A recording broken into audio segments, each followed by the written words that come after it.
This is a continuation of A Princess of Mars by Edgar Rice Burroughs, comprising chapters 15 through 19. Chapter 15. Sola tells Emmy her story.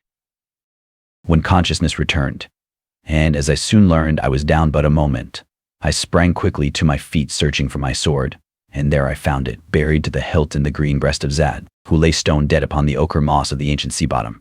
As I regained my full senses, I found his weapon piercing my left breast, but only through the flesh and muscles which cover my ribs, entering near the center of my chest and coming out below the shoulder. As I had lunged, I had turned so that his sword merely passed beneath the muscles, inflicting a painful but not dangerous wound.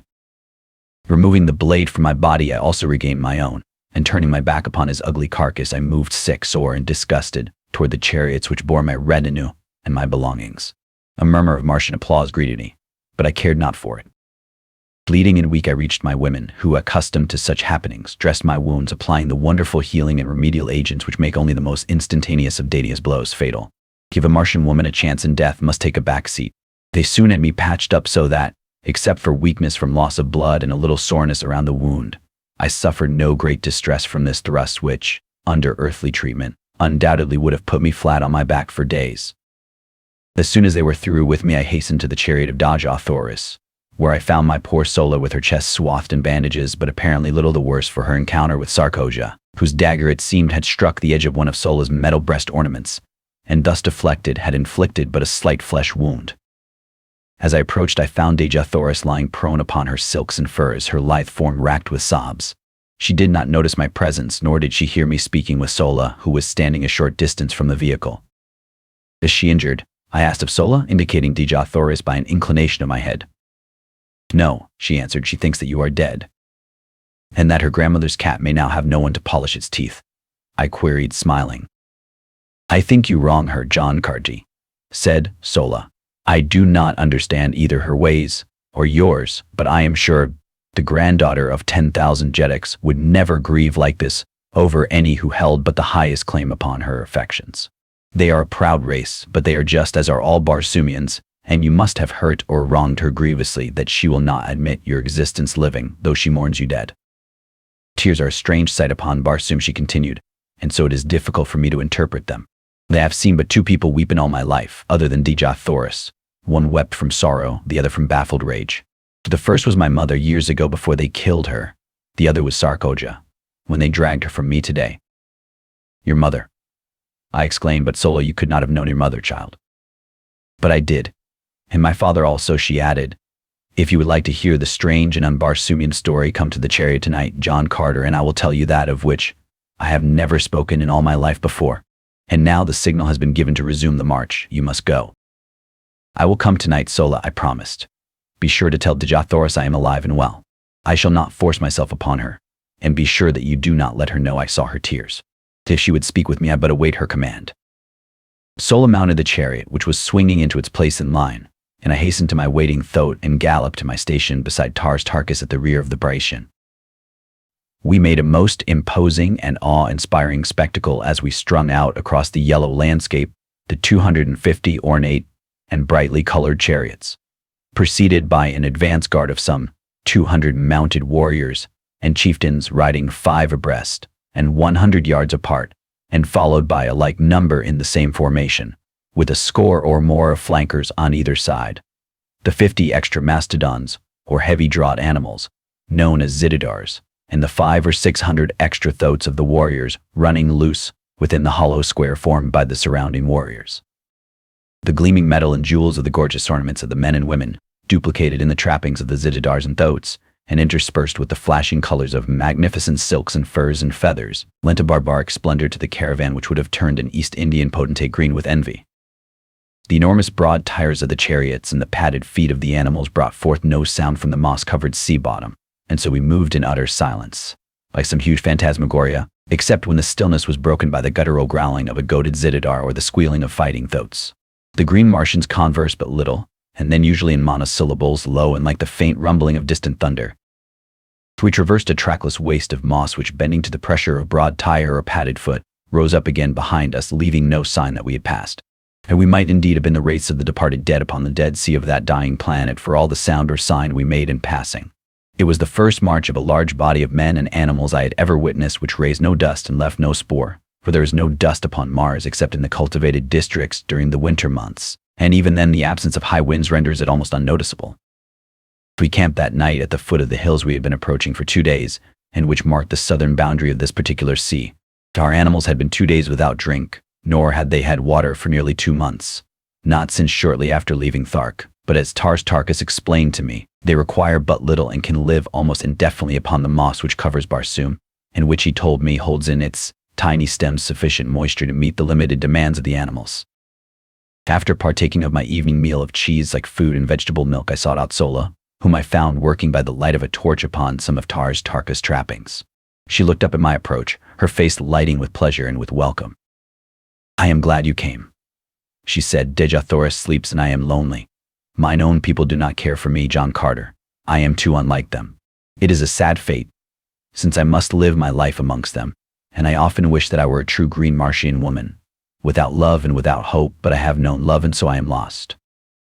I promise to tell you my story, or rather the story of my parents. From what I have learned of you, and the ways of your people, I am sure that the tale will not seem strange to you, but among green Martians it has no parallel within the memory of the oldest living Thark, nor do our legends hold many similar tales. My mother was rather small, in fact too small to be allowed the responsibilities of maternity, as our chieftains breed principally for size. She was also less cold and cruel than most green Martian women, and caring little for their society, she often roamed the deserted avenues of Thark alone, or went and sat among the wild flowers that decked the nearby hills, thinking thoughts and wishing wishes which I believe I alone among Tharkian women today may understand, for am I not the child of my mother? And there among the hills she met a young warrior, whose duty it was to guard the feeding Zitidars and Thoats and see that roamed not beyond the hills. They spoke at first only of such things as interest a community of Tharks, but gradually as they came to meet more often, and, as was now quite evident to both, no longer by chance, they talked about themselves, their likes, their ambitions, and their hopes. She trusted him and told him of the awful repugnance she felt for the cruelties of their kind, for the hideous, loveless lives they must ever lead. And then she waited for the storm of denunciation to break from his cold, hard lips, but instead he took her in his arms and kissed her. They kept their love a secret for 6 long years. She, my mother, was of the retinue of the great Tal-Hajus, while her lover was a simple warrior, wearing only his own metal. Had their defection from the traditions of the Tharks been discovered, both would have paid the penalty in the great arena before Tal-Hajus and the assembled hordes. The egg from which I came was hidden beneath a great glass vessel upon the highest and most inaccessible of the partially ruined towers of ancient Thark. Once each year my mother visited it for the 5 long years it lay there in the process of incubation. She dared not come oftener, for in the mighty guilt of her conscience she feared that her every move was watched. During this period my father gained great distinction as a warrior and had taken the medal from several chieftains. His love for my mother had never diminished, and his own ambition in life was to reach a point where he might wrest the medal from Tal-Hajus himself, and thus as ruler of the Tarks, be free to claim her as his own, as well as by the might of his power, protect the child which otherwise would be quickly dispatched should the truth become known. It was a wild dream, that of wresting the medal from Tal-Hajus in 5 short years, but his advance was rapid, and he soon stood high in the councils of Thark. But one day the chance was lost forever, insofar as it could come in time to save his loved ones, for he was ordered away upon a long expedition to the ice-clad south, to make war upon the natives there and to spoil them of their furs, for such is the manner of the green Barsoomian, he does not labor for what he can wrest in battle from others. And he was gone for 4 years, and when he returned all had been over for 3, for about a year after his departure she was departed a time for the return of an expedition which had gone forth to fetch the fruits of a community incubator. The egg had hatched. Thereafter my mother continued to keep me in the old tower, visiting me nightly and lavishing upon me the love the community life would have robbed us both of. She hoped upon the return of the expedition from the incubator to mix me with the other young assigned to the quarters of Tal-Hajus, and thus escape the fate which would surely follow discovery of her sin against the ancient traditions of the green men. She taught me rapidly the language and customs of my kind, and one night she told me the story I have told to you up to this point, impressing upon me the necessity for absolute secrecy and the great caution I must exercise after she had placed me with the other young Tharks to permit no one to guess that I was further advanced in education than they, nor by any sign to divulge in the presence of others my affection for her, or my knowledge of my parentage, and then drawing me close to her she whispered in my ear the name of my father.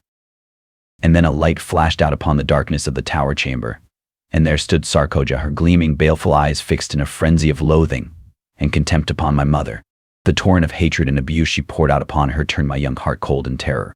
She had heard the entire story was apparent, and that she had suspected something wrong from my mother's long nightly absences from her quarters accounted for her presence there on that fateful night. The one thing she had not heard, nor did she know, the whispered name of my father. This was apparent from her repeated demands upon my mother to disclose the name of her partner in sin, but no amount of abuse or threats had wrung this from her, and to save me from needless torture she lied, for she told Sarkoja that she alone knew, nor would she ever tell her child. With final imprecations, Sarkoja hastened away to Talhajas to report her discovery, and while she was gone my mother, wrapping me in the silks and furs of her night coverings, so that I was scarcely noticeable, descended to the streets and ran wildly away toward the outskirts of the city, in the direction which led to the far south, out toward the man whose protection she might not claim, but on whose face she wished to look once more before she died. As we neared the city's southern extremity, a sound came to us from across the mossy flat, from the direction of the only pass through the hills which led to the gates, to the pass by which caravans from either north or south or east or west would enter the city.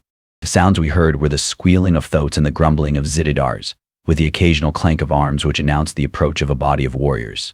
The thought uppermost in her mind was that it was my father returned from his expedition, but the cunning of the Thark held her from headlong and precipitate flight to greet him. Retreating into the shadows of a doorway, she awaited the coming of the cavalcade which shortly entered the avenue, breaking its formation and thronging the thoroughfare from wall to wall.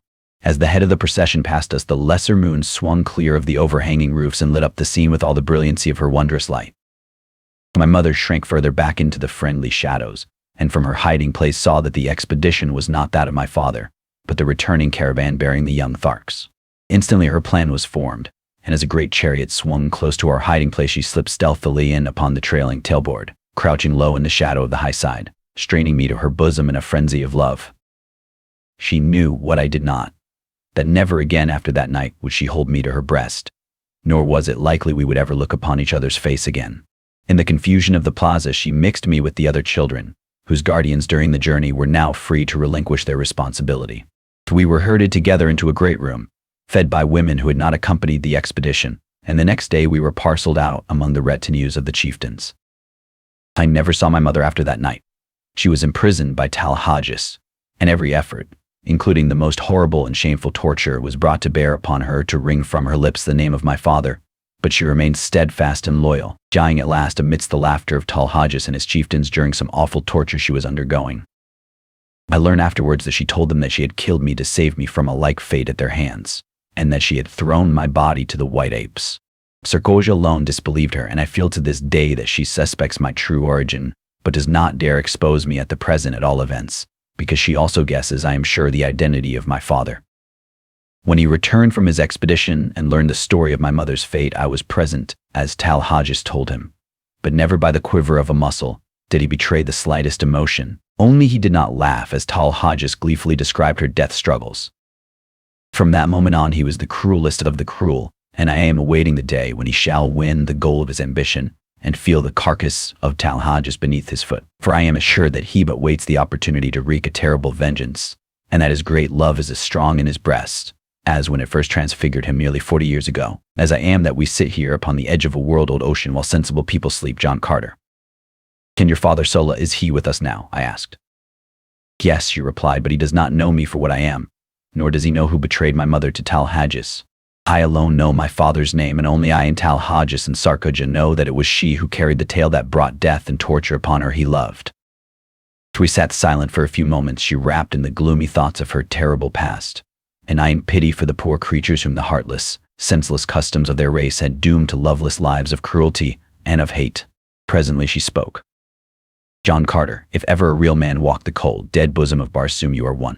I know that I can trust you, and because the knowledge may someday help you or him or Dija Thoris or myself, I am going to tell you the name of my father, nor place any restrictions or conditions upon your tongue. When the time comes, speak the truth if it seems best to you.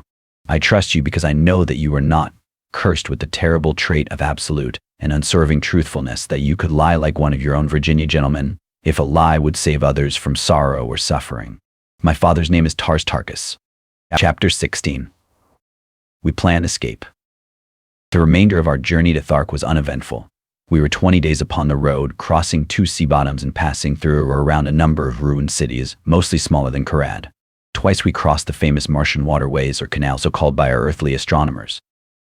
So when we approached these points, a warrior would be sent far ahead with a powerful field glass, and if no great body of red Martian troops was in sight, we would advance as close as possible without chance of being seen and then camp until dark. So we would slowly approach the cultivated tract, and locating one of the numerous broad highways which cross these areas at regular intervals, creep silently and stealthily across to the arid lands upon the other side. It required 5 hours to make one of these crossings without a single halt, and other consumed the entire night, so that we were just leaving the confines of the high-walled fields when the sun broke out upon us. Crossing in the darkness as we did, I was unable to see but little, except as the nearer moon, in her wild and ceaseless hurtling through the Barsoomian heavens, lit up little patches of the landscape from time to time, disclosing walled fields and low, rambling buildings presenting much the appearance of earthly farms. There were many trees methodically arranged, and some of them were of enormous height. There were animals in some of the enclosures, and they announced their presence by terrified squealings and snortings as they scented our queer, wild beasts and wilder human beings. Only once did I perceive a human being, and that was at the intersection of our crossroad with the wide, white turnpike which cuts each cultivated district longitudinally at its exact center. The fellow must have been sleeping beside the road, for as I came abreast of him, he raised upon one elbow, and after a single glance at the approaching caravan, leaped shrieking to his feet, and fled madly down the road, scaling a nearby wall with the agility of a scared cat. The Tharks paid him not the slightest attention. They were not out upon the warpath, and the only sign that I had that they had seen him was a quickening of the pace of the caravan as we hastened toward the bordering desert which marked our entrance into the realm of Talhages. Not once did I have speech with Dejah Thoris, as she sent no word to me that I would be welcome at her chariot, and my foolish pride kept me from making any advances. I verily believe that a man's way with women is an inverse ratio to his prowess among men. The weakling and the sapphic have often great ability to charm the fair sex, while the fighting man who can face 1,000 real dangers unafraid sits hiding in the shadows like some frightened child. Just 30 days after my advent upon Barsoom, we entered the ancient city of Thark, from whose long-forgotten people this horde of green men have stolen even their name. The hordes of Thark number some 30,000 souls, and are divided into 25 communities. Through it, each community has its own Jed and lesser chieftains, but all are under the rule of Talhages, Jeddak of Thark. 5 communities make their headquarters at the city of Thark, and the balance are scattered among other deserted cities of ancient Mars throughout the district claimed by Talhages. We made our entry into the great central plaza early in the afternoon. There were no enthusiastic friendly greetings for the return expedition. Those who chanced to be in sight spoke the names of warriors or women with whom they came in direct contact, in the formal greeting of their kind, but when it was discovered that they brought 2 captives, a greater interest was aroused, and Dejah Thoris and I were the centers of inquiring groups. So we were soon assigned to new quarters, and the balance of the day was devoted to settling ourselves to the changed conditions. For my home now was upon an avenue leading into the plaza from the south, the main artery down which we had marched from the gates of the city. I was at the far end of the square and had an entire building to myself. The same grandeur of architecture which was so noticeable a characteristic of Korad was in evidence here, only if that were possible on a larger and richer scale. My quarters would have been suitable for housing the greatest of earthly emperors, but to these queer creatures nothing about a building appealed to them but its size and the enormity of its chambers. The larger the building, the more desirable, and so Talhages occupied what must have been an enormous public building, the largest in the city, but entirely unfitted for residence purposes. The next largest was reserved for Lorcostamel, the next for the Jed of a lesser rank, and so on to the bottom of the list of 5 Jeds. The warriors occupied the buildings with the chieftains to whose retinues they belonged, or, if they preferred, sought shelter among any of the thousands of untenanted buildings in their own quarter of town, each community being assigned a certain section of the city. The selection of building had to be made in accordance with these divisions, except in so far as the Jeds were concerned. They all occupying edifices was fronted upon the plaza. When I had finally put my house in order, or rather seen that it had been done, it was nearing sunset, and I hastened out with the intention of locating Sola and her charges, as I had determined upon having speech with Dejah Thoris and trying to impress on her the necessity of our at least patching up a truce until I could find some way of aiding her to escape. I searched in vain until the upper rim of the great red sun was just disappearing behind the horizon, and then I spied the ugly head of Wula, peering from a second-story window on the opposite side of the very street where I was quartered, but nearer the plaza. Without waiting for a further invitation, I bolted up the winding runway which led to the second floor, and entering a great chamber at the front of the building was greeted by the frenzied Wula, who threw his great carcass upon me, nearly hurling me to the floor. The poor old fellow was so glad to see me that I thought he would devour me. His head split from ear to ear, showing his 3 rows of tusks and his hobgoblin smile. Quieting him with a word of command and a caress, I looked hurriedly through the approaching gloom for a sign of Dejah Thoris, and then, not seeing her, I called her name. There was an answering murmur from the far corner of the apartment, and with a couple of quick strides I was standing beside her where she crouched among the furs and silks upon an ancient carved wooden seat. As I waited, she rose to her full height and, looking me straight in the eye, said, "What would Dotr Sojat Thark of Dejah Thoris is captive? Dejah Thoris, I do not know how I have angered you. It was furthest from my desire to hurt or offend you whom I had hoped to protect and comfort. Have none of me if it is your will, but that you must aid me in effecting your escape, if such a thing be possible, is not my request, but my command. When you are safe once more at your father's court, you may do with me as you please. But from now on until that day I am your master, and you must obey and aid me." She looked at me long and earnestly, and I thought that she was softening toward me. "I understand your words, Dotr Sojat," she replied, "but you I do not understand. You are a queer mixture of child and man, of brute and noble. I only wish that I might read your heart. Look down at your feet, Dejah Thoris. It lies there now where it has lain since that other night at Karad, and where it will ever lie beating alone for you until death stills it forever." She took a little step toward me, her beautiful hands outstretched in a strange, groping gesture. "So what do you mean, John Carter?" she whispered. "What are you saying to me?" "I am saying what I had promised myself that I would not say to you, at least until you were no longer a captive among the green men. What from your attitude toward me for the past 20 days I had thought never to say to you. I am saying, Dejah Thoris, that I am yours body and soul, to serve you, to fight for you, and to die for you. There's only one thing I ask of you in return, and that is that you make no sign, either of condemnation or of approbation of my words, until you are safe among your own people, and that whatever sentiments you harbor toward me, they be not influenced or colored by gratitude. Whatever I may do to serve you will be prompted solely from selfish motives, since it gives me more pleasure to serve you than not. I will respect your wishes, John Carter, because I understand the motives which prompt them, and I accept your service no more willingly than I bow to your authority. Your word shall be my law. I have twice wronged you in my thoughts, and again I ask your forgiveness." Further conversation of a personal nature was prevented by the entrance of Sola, who was much agitated and wholly unlike her usual calm and possessed self. "That horrible Sarkoja has been before Tal Hodges," she cried, "and from what I heard upon the plaza, there is little hope for either of you." "What do they say?" inquired Dejah Thoris. "That you will be thrown to the wild callets, dogs in the great arena, as soon as the hordes have assembled for the yearly games." "Sola," I said, "you are a Thark, but you hate and loathe the customs of your people as much as we do. Will you not accompany us in one supreme effort to escape? I am sure that Dejah Thoris can offer you a home and protection among her people, and your fate can be no worse among them than it must ever be here." "Yes," cried Dejah Thoris, "come with us. Sola, you will be better off among the red men of Helium than you are here, and I can promise you not only a home with us, but the love and affection your nature craves and which must always be denied you by the customs of your own race. Come with us, Sola. We might go without you, but your fate would be terrible if they thought you had connived to aid us. I know that even that fear would not tempt you to interfere in our escape, but we want you with us. We want you to come to a land of sunshine and happiness amongst a people who know the meaning of love, of sympathy, and of gratitude. Say that you will, Sola. Tell me that you will." "The great waterway which leads to Helium is but 50 miles to the south," murmured Sola, half to herself. "A swift boat might make it in 3 hours, and then to Helium it is 500 miles, most of the way through thinly settled districts. They would know and they would follow us.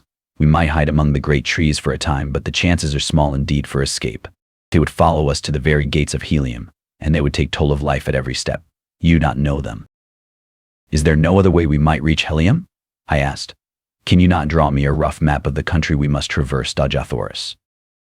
"Yes," she replied, and taking a great diamond from her hair, she drew upon the marble floor the first map of Barsumian territory I had ever seen. It was crisscrossed in every direction with long straight lines, sometimes running parallel and sometimes converging towards some great circle. Through the lines, she said, were waterways, the circles, cities, and one far to the northwest of us she pointed out as Helium. There were other cities closer, but she said she feared to enter many of them, as they were not all friendly toward Helium. Finally, after studying the map carefully in the moonlight which now flooded the room, I pointed out a waterway far to the north of us, which also seemed to lead to Helium. "Does not this pierce your grandfather's territory?" I asked. "Yes," she answered, "but it is 200 miles north of us. It is one of the waterways we crossed on the trip to Turk. They would never suspect that we would try for that distant waterway, I answered, and that is why I think that it is the best route for our escape. Sola agreed with me, and it was decided that we should leave Thark this same night just as quickly, in fact, as I could find and saddle my thoats. Sola was to ride one and Daja Thoris, and I the other, each of us carrying sufficient food and drink to last us for 2 days, since the animals could not be urged too rapidly for so long a distance. I directed Sola to proceed with Daja Thoris along one of the less frequented avenues to the southern boundary of the city, where I would overtake them with the thoats as quickly as possible. Then, leaving them to gather what food, silks, and furs we were to need, I slipped quietly to the rear of the first floor and entered the courtyard. Our animals were moving restlessly about, as was their habit, before settling down for the night. Through the shadows of the buildings and out beneath the radiance of the Martian moons moved the great herd of thoats and zitidars, the latter grunting their low gutturals and the former occasionally emitting the sharp squeal which denotes in a almost terrible rage in which these creatures pass their existence. They were quieter now, owing to the absence of man, but as they scented me they became more restless and their hideous noise increased. It was risky business, this entering a paddock of thoats alone and at night, first, because their increasing noisiness might warn the nearby warriors that something was amiss, and also because for the slightest cause, or for no cause at all, some great bull thoat might take it upon himself to lead a charge upon me. Having no desire to awaken their nasty tempers upon such a night as this, where so much depended upon secrecy and dispatch, I hugged the shadows of the buildings, ready at an instant's warning to leap into the safety of a nearby door or window. Thus I moved silently to the great gates which opened upon the street at the back of the court, and as I neared the exit, I called softly to my 2 animals.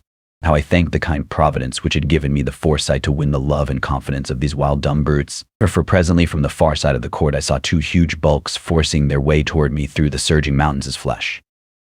They came quite close to me, rubbing their muzzles against my body and nosing for the bits of food it was always my practice to reward them with. Opening the gates, I ordered the 2 great beasts to pass out, and then slipping quietly after them, I closed the portals behind me. I did not saddle or mount the animals there, but instead walked quietly in the shadows of the buildings toward an unfrequented avenue which led toward the point I had arranged to meet Daja, Thoris, and Sola. With the noiselessness of disembodied spirits we moved stealthily along the deserted streets, but not until we were within sight of the plain beyond the city did I commence to breathe freely. I was sure that Sola and Daja Thoris would find no difficulty in reaching our rendezvous undetected, but with my great thoats I was not so sure for myself, as it was quite unusual for warriors to leave the city after dark, and in fact there was no place for them to go within any but a long ride. I reached the appointed meeting place safely, but as Daja, Thoris, and Sola were not there, I led my animals into the entrance hall of one of the large buildings, presuming that one of the other women of the same household may have come in to speak to Sola, and so delayed their departure. I did not feel any undue apprehension until nearly an hour had passed without a sign of them, and by the time another half-hour had crawled away I was becoming filled with grave anxiety. Then there broke upon the stillness of the night the sound of an approaching party, which from the noise I knew could be no fugitives creeping stealthily toward liberty. Soon the party was near me, and from the black shadows of my entranceway I perceived a score of mounted warriors, who in passing dropped a dozen words that fetched my heart clean into the top of my head. He would likely have arranged to meet them just without the city, and so I heard no more. They had passed on, but it was enough, for our plan had been discovered, and the chances for escape from now on to the fearful end would be small indeed. So my one hope now was to return undetected to the quarters of Daja Thoris, and learn what fate had overtaken her, but how to do it with these great monstrous thoats upon my hands. Now that the city probably was aroused by the knowledge of my escape was a problem of no mean proportions. Suddenly an idea occurred to me, and acting on my knowledge of the construction of the buildings of these ancient Martian cities, with a hollow court within the center of each square, I groped my way blindly through the dark chambers, calling the great thoats after me.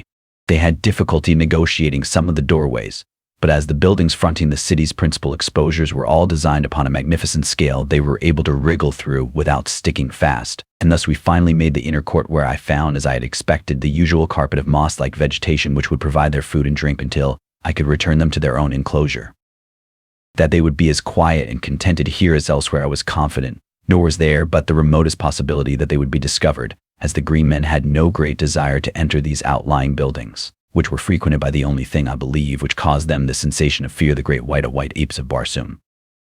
Removing the saddle trappings, I hid them just within the rear doorway of the building through which we had entered the court, and, turning the beast loose, quickly made my way across the court to the rear of the buildings upon the further side, and thence to the avenue beyond. Waiting in the doorway of the building, until I was assured that no one was approaching, I hurried across to the opposite side, and through the first doorway to the court beyond, thus crossing through court after court with only the slight chance of detection which the necessary crossing of the avenues entailed. I made my way in safety to the courtyard in the rear of Dejah-Thoris' quarters. Here, of course, I found the beasts of the warriors who quartered in the adjacent buildings, and the warriors themselves I might expect to meet within if I entered, but, fortunately for me, I had another and safer method of reaching the upper story where Dejah-Thoris should be found, and after first determining as nearly as possible which of the buildings she occupied, for I had never observed them before from the court side, I took advantage of my relatively great strength and agility and sprang upward until I grasped the sill of a second-story window which I thought to be in the rear of her apartment. Drawing myself inside the room, I moved stealthily toward the front of the building, and not until I had quite reached the doorway of her room was I made aware by voices that it was occupied. I did not rush headlong in, but listened without to assure myself that it was Dejah-Thoris, and that it was safe to venture within. It was well indeed that I took this precaution, for the conversation I heard was in the low gutturals of men, and the words which finally came to me proved a most timely warning. The speaker was a chieftain, and he was giving orders to 4 of his warriors. And when he returns to this chamber, he was saying, as he surely will when he finds she does not meet him at the city's edge, you 4 are to spring upon him and disarm him.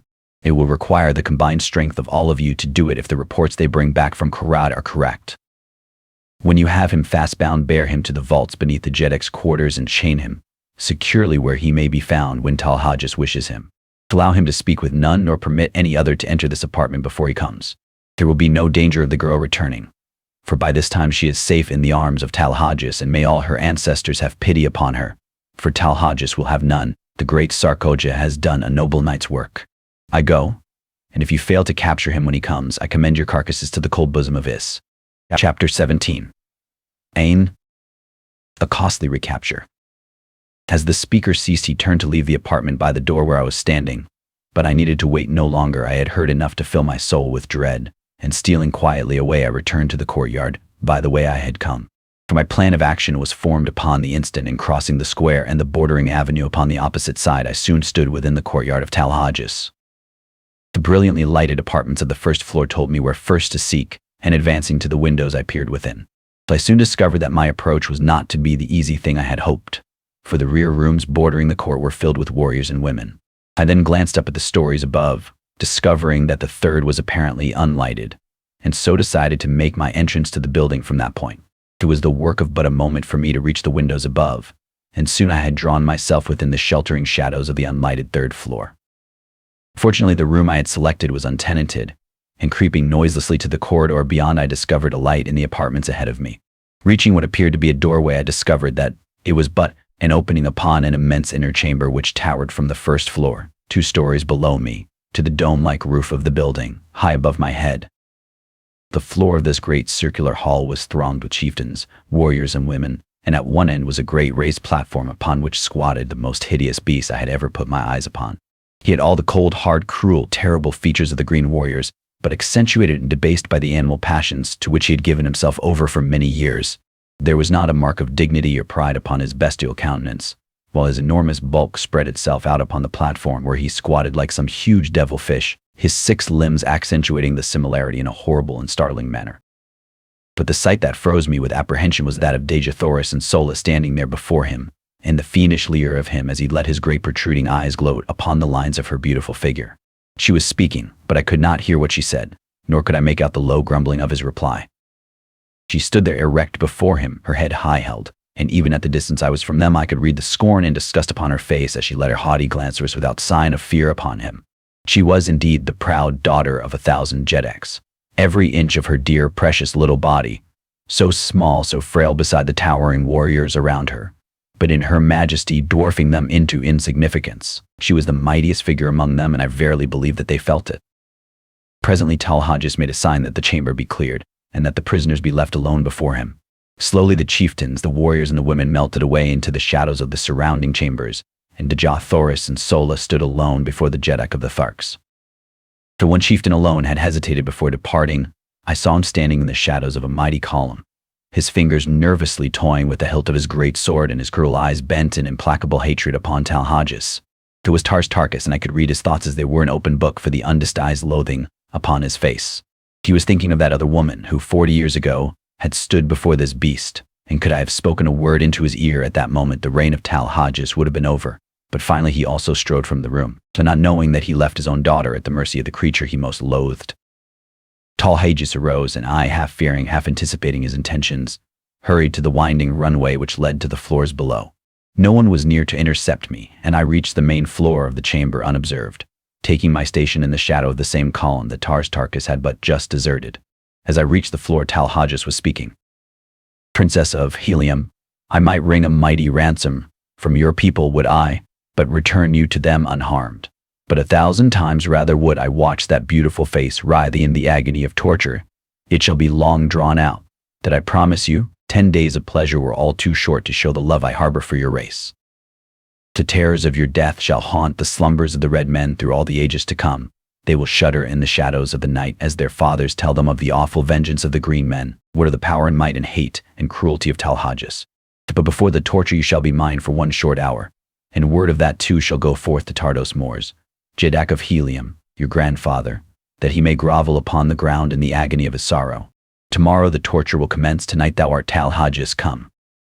He sprang down from the platform and grasped her roughly by the arm, but scarcely had he touched her than I leaped between them. My short sword, sharp and gleaming, was in my right hand. I could have plunged it into his putrid heart before he realized that I was upon him, but as I raised my arm to strike I thought of Tarkas, and with all my rage, with all my hatred, I could not rob him of that sweet moment for which he had lived and hoped all these long, weary years, and so, instead, I swung my good right fist full upon the point of his jaw. Without a sound he slipped to the floor as one dead. The same deathly silence, I grasped Digitoris by the hand, and motioning Sola to follow, we sped noiselessly from the chamber and to the floor above. Unseen, we reached a rear window, and with the straps and leather of my trappings I lowered, first Sola and then Digitoris, to the ground below. Dropping lightly after them, I drew them rapidly around the court in the shadows of the buildings, and thus we returned over the same course I had so recently followed from the distant boundary of the city.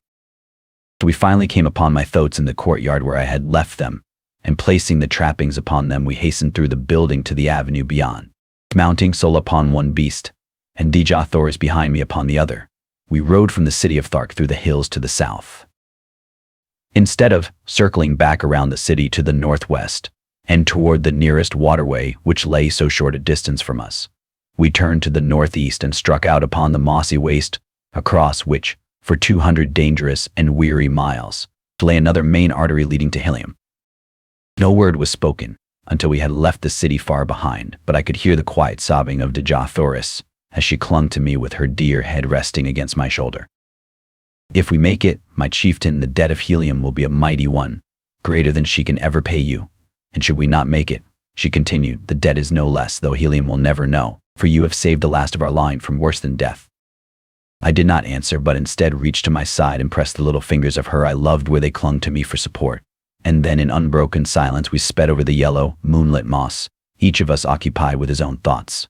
For my part, one could not be other than joyful had I tried, with Digitoris' body pressed close to mine, and with all our unpassed danger my heart was singing, as gaily as though we were already entering the gates of Helium. Our earlier plans had been so sadly upset that we now found ourselves without food, and Chick and I alone was armed. We therefore urged our beasts to a speed that must tell them sorely before we could hope to sight the ending of the first stage of our sere. We rode all night and all the following day with only a few short rests. On the second night both we and our animals were completely fagged, and so we lay down upon the moss and slept for some 5 or 6 hours, taking up the journey once more before daylight.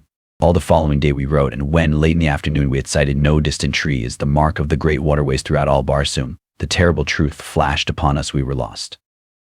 Evidently we had circled, but which way was difficult to say, nor did it seem possible with the sun to guide us by day and the moons and stars by night. At any rate, no waterway was in sight, and the entire party was almost ready to drop from hunger, thirst, and fatigue. Far ahead of us and a trifle to the right we could distinguish the outlines of low mountains. These we decided to attempt to reach in the hope that from some ridge we might discern the missing waterway. Night fell upon us before we reached our goal, and, almost fainting from weariness and weakness, we lay down and slept.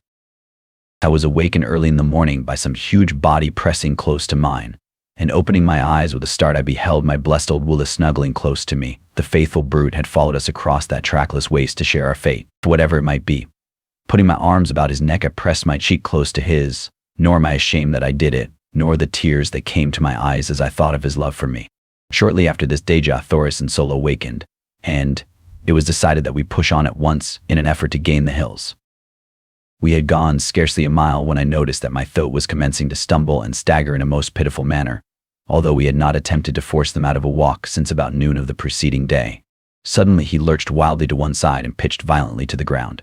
Deja, Thoris, and I were thrown clear of him and fell upon the soft moss with scarcely a jar, but the poor beast was in a pitiable condition, not even being able to rise, although relieved of our weight.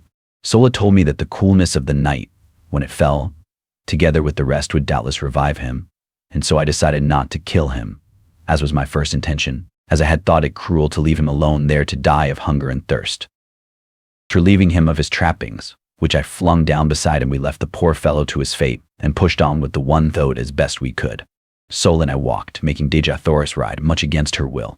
In this way we had progressed to within about a mile of the hills we were endeavoring to reach when Deja Thoris, from her point of vantage upon the thought, cried out that she saw a great party of mounted men filing down from a pass in the hills several miles away.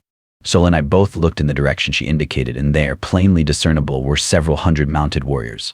They seemed to be headed in a southwesterly direction, which would take them away from us. They doubtless were Thark warriors who had been sent out to capture us, and we breathed a great sigh of relief that they were traveling in the opposite direction. Quickly lifting Deja Thoris from the throat, I commanded the animal to lie down, and we three did the same, presenting as small an object as possible for fear of attracting the attention of the warriors toward us. We could see them as they filed out of the pass just for an instant before they were lost to view behind a friendly ridge, to us a most providential ridge, since had they been in view for any great length of time, they scarcely could have failed to discover us. As what proved to be the last warrior came into view from the pass, he halted and, to our consternation, threw his small but powerful field glass to his eye and scanned the sea bottom in all directions. Evidently he was a chieftain, for in certain marching formations among the green men a chieftain brings up the extreme rear of the column. As his glass swung toward us, our hearts stopped in our breasts, and I could feel the cold sweat start from every pore in my body. Presently it swung full upon us and stopped. The tension on our nerves was near the breaking point, and I doubt if any of us breathed for the few moments he held us covered by his glass. And then he lowered it, and we could see him shout a command to the warriors who had passed from our sight behind the ridge. He did not wait for them to join him. However, instead he wheeled his throat and came tearing madly in our direction. There was but one slight chance, and that we must take quickly. Raising my strange Martian rifle to my shoulder, I sighted and touched the button which controlled the trigger. There was a sharp explosion as the missile reached its goal, and the charging chieftain pitched backward from his flying mount. Springing to my feet, I urged the throat to rise and directed Sola to take Deja Thoris with her upon him and make a mighty effort to reach the hills before the green warriors were upon us. I knew that in the ravines and gullies they might find a temporary hiding place, and even though they died there of hunger and thirst, it would be better so than that they fell into the hands of the Tharks. Forcing my 2 revolvers upon them as a slight means of protection, and as a last resort as an escape for themselves from the horrid death which recapture would surely mean, I lifted Deja Thoris in my arms and placed her upon the throat behind Sola, who had already mounted at my command. "Goodbye, my princess," I whispered. "We may meet in Helium yet. I have escaped from worse plights than this," and I tried to smile as I lied. "To what?" she cried. "Are you not coming with us?" "How may I, Deja Thoris? Someone must hold these fellows off for a while, and I can better escape them alone than could the 3 of us together." She sprang quickly from the throat, and throwing her dear arms about my neck, turned to Sola, saying with quiet dignity, "Fly, Sola. Deja Thoris remains to die with the man she loves." Those words are engraved upon my heart. Gladly would I give up my life 1,000 times, could I only hear them once again.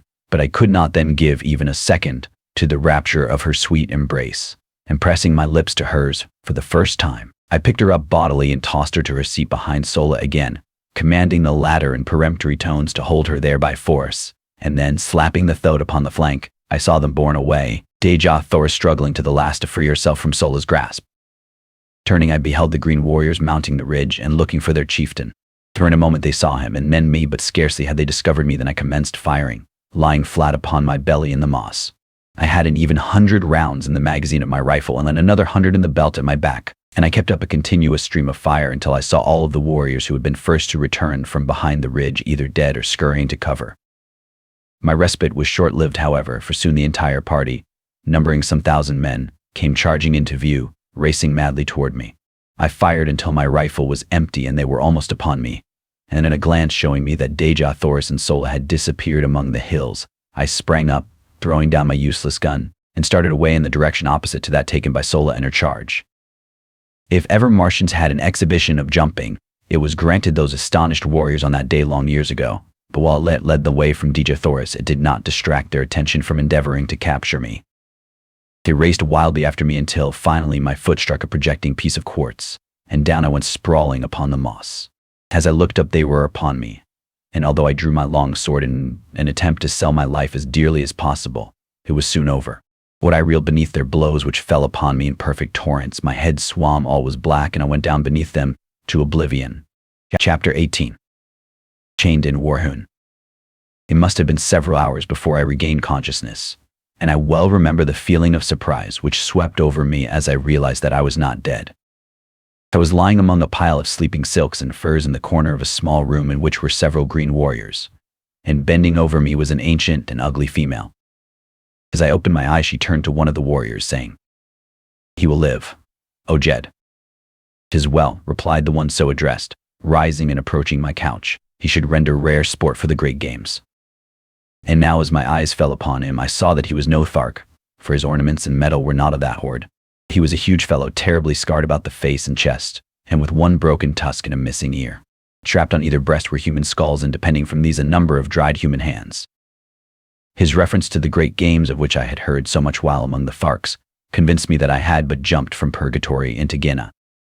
After a few more words with the female, during which she assured him that I was now fully fit to travel, the Jud ordered that we mount and ride after the main column. I was strapped securely to as wild and unmanageable a thoat as I had ever seen, and with a mounted warrior on either side to prevent the beast from bolting, we rode forth at a furious pace in pursuit of the column. My wounds gave me but little pain, so wonderfully and rapidly had the applications and injections of the female exercised their therapeutic powers, and so deftly had she bound and plastered the injuries.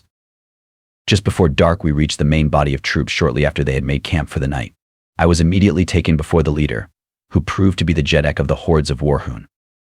Like the Jed who had brought me, he was frightfully scarred, and also decorated with the breastplate of human skulls and dried dead hands which seemed to mark all the greater warriors among the Warhoons, as well as to indicate their awful ferocity, which greatly transcends even that of the Tarks. The Jeddak, Bar Comas, who was comparatively young, was the object of the fierce and jealous hatred of his old lieutenant, Dakova, the Jed who had captured me, and I could not but note the almost studied efforts which the latter made to affront his superior. He entirely omitted the usual formal salutation as we entered the presence of the Jeddak, and as he pushed me roughly before the ruler, he exclaimed in a loud and menacing voice, "I have brought a strange creature wearing the metal of a Thark, whom it is my pleasure to have battled with a wild thoat at the great games." "He will die as Bar Comas, your Jeddak, sees fit, if at all," replied the young ruler, with emphasis and dignity. "If at all?" roared Dakova, "by the dead hands at my throat, but he shall die, Bar Comas.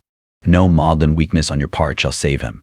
Oh, would that Warhoon rule by a real Jeddak rather than by a water-hearted weakling from whom even old Dakova could tear the metal with his bare hands." Bar Comas eyed the defiant and insubordinate chieftain for an instant, his expression one of haughty, fearless contempt and hate, and then without drawing a weapon and without uttering a word, he hurled himself at the throat of his defamer. I never before had seen two green Martian warriors battle with nature's weapons, and the exhibition of animal ferocity which ensued was as fearful a thing as the most disordered imagination could picture. They tore at each other's eyes and ears with their hands, and with their gleaming tusks repeatedly slashed and gored until both were cut fairly to ribbons from head to foot. The Bar Comas had much the better of the battle, as he was stronger, quicker, and more intelligent.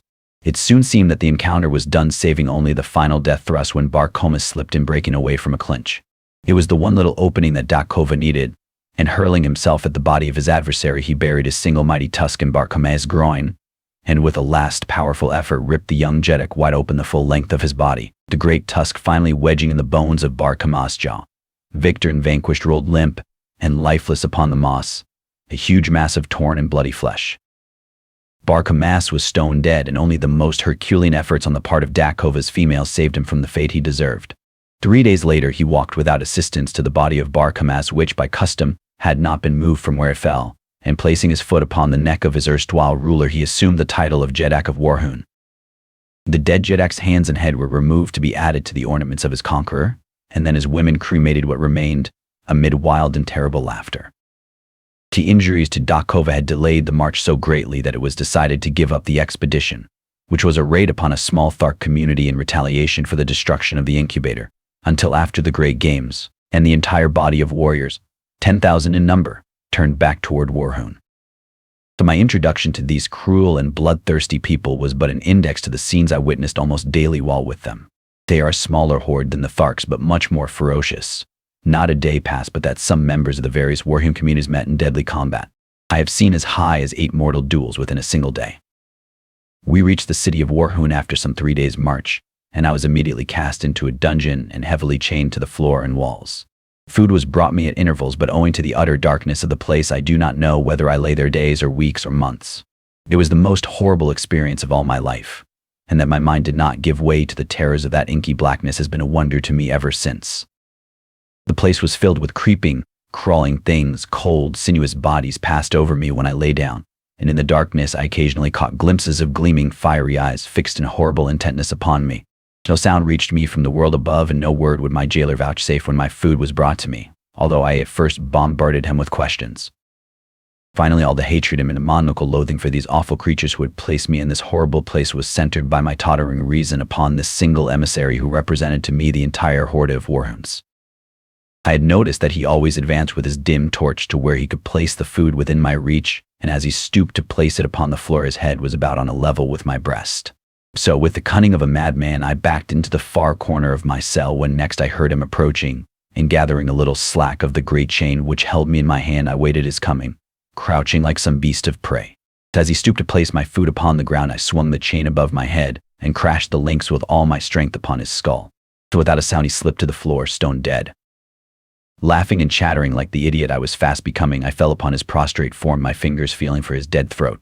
Presently they came in contact with a small chain at the end of which dangled a number of keys. The touch of my fingers on these keys brought back my reason with the suddenness of thought.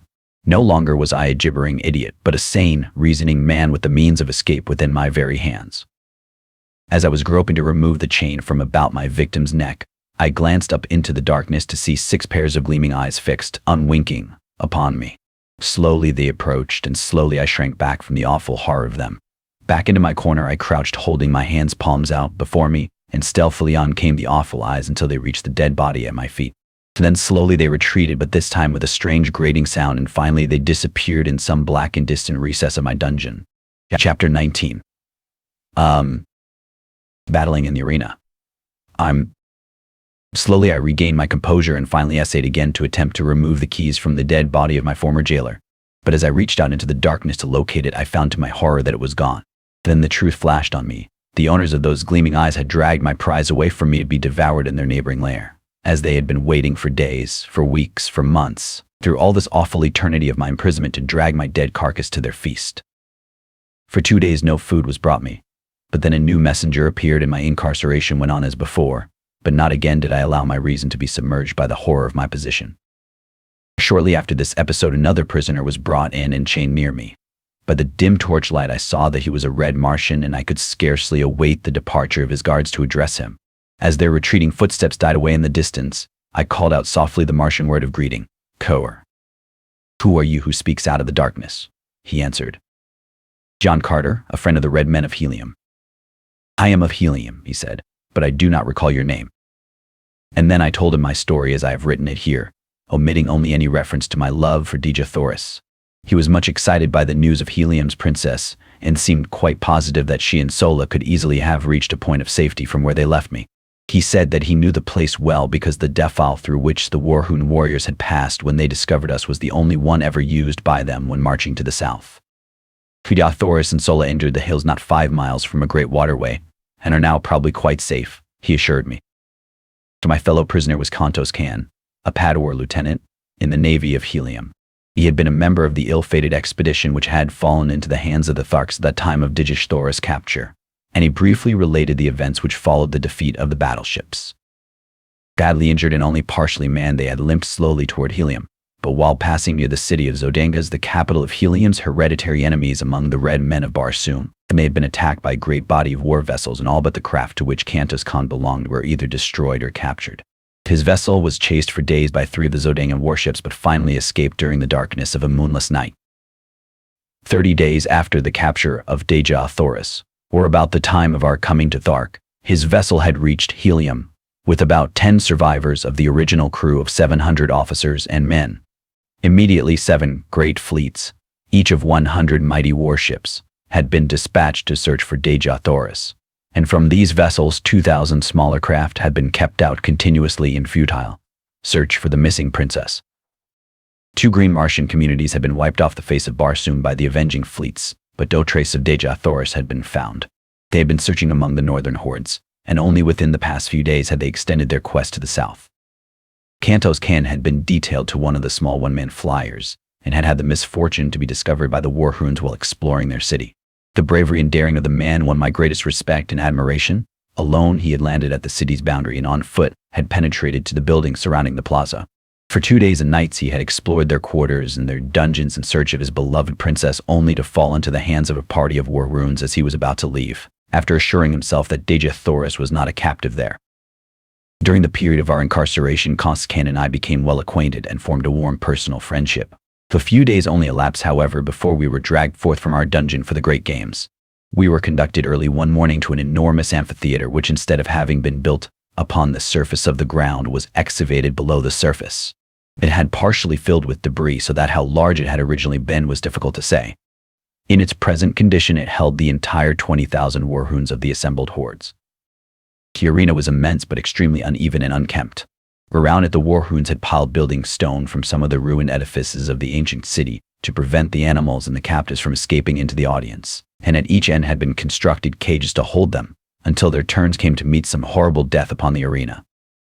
Kantos Khan and I were confined together in one of the cages. In the others were wild Kalits, thoats, Madzididars, green warriors, and women of other hordes, and many strange and ferocious wild beasts of Barsoom which I had never before seen. The din of their roaring, growling, and squealing was deafening, and the formidable appearance of any one of them was enough to make the stoutest heart feel grave forebodings. Kantos Khan explained to me that, at the end of the day, one of these prisoners would gain freedom and the others would lie dead about the arena.